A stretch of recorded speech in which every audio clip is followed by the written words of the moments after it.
প্রিয় দর্শক, সোনালী নিউজের পক্ষ থেকে আন্তরিক শুভেচ্ছা অভিনন্দন জানাচ্ছি।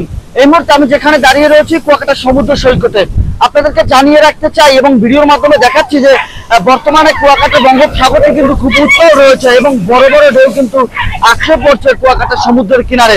এবং এর বিষয়ে যে স্বাভাবিক জোয়ারের তুলনায় কিন্তু অতিরিক্ত বর্তমানে কিন্তু পানি বেড়েছে এবং এ বিষয়ে কিন্তু বড় বড় ঢেউ সমুদ্রের কিনারায় কিন্তু আছড়ে পড়ছে, আপনারা দেখতে পাচ্ছেন। এ বিষয়ে আপনাদেরকে জানিয়ে রাখতে চাই যে কুয়াকাটার আশেপাশে যে জেলেপল্লীগুলো রয়েছিল বা যে জেলেরা রয়েছিল তাদেরকে কিন্তু ইতিমধ্যেই সরিয়ে নেওয়া হয়েছে এবং এছাড়া উপজেলা প্রশাসন থেকে বারবার সতর্ক করা হচ্ছে জেলেদের সহ স্থানীয় যারা রয়েছেন।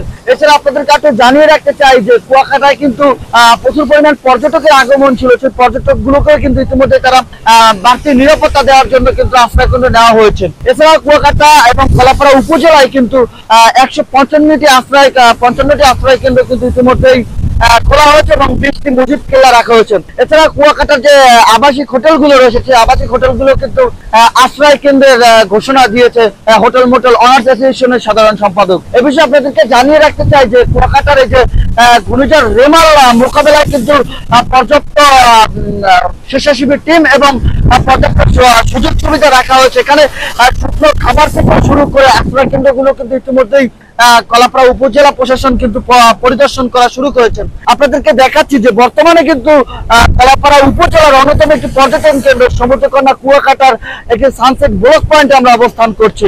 সেই সানসেট ব্লক পয়েন্টে কিন্তু ইতিমধ্যে দেখছেন যে বড় বড় ঢেউগুলো আশ্রয় পড়ছে এখানে এবং এই ভাটটাই কিন্তু এক প্রকারের ঝুঁকিপূর্ণ হয়ে উঠেছে দিন দিন। তা এ বিষয়ে যে কলাপাড়া উপজেলার বিভিন্ন আশ্রয় কেন্দ্রগুলো রয়েছে, যে আশ্রয় কেন্দ্রের মধ্যে বাঁধ রয়েছে, নিজামপুর ঝুঁকিপূর্ণ বাঁধ রয়েছে, সেই ঝুঁকিপূর্ণ বাঁধ কিন্তু এখানে যে সিসিপির যে বেড়িবাঁধ রক্ষার যে তারা কিন্তু দেখছেন এবং সেখানে জিও ব্যাগ ফেলিয়ে কিন্তু বেড়িবাঁধ রক্ষার জন্য কাজ করছেন। সমুদ্র সৈকত থেকে এই ছিল আমার কাছে। পরবর্তী আপডেট দেখার জন্য সোনালী নিউজের সাথেই থাকুন। ধন্যবাদ।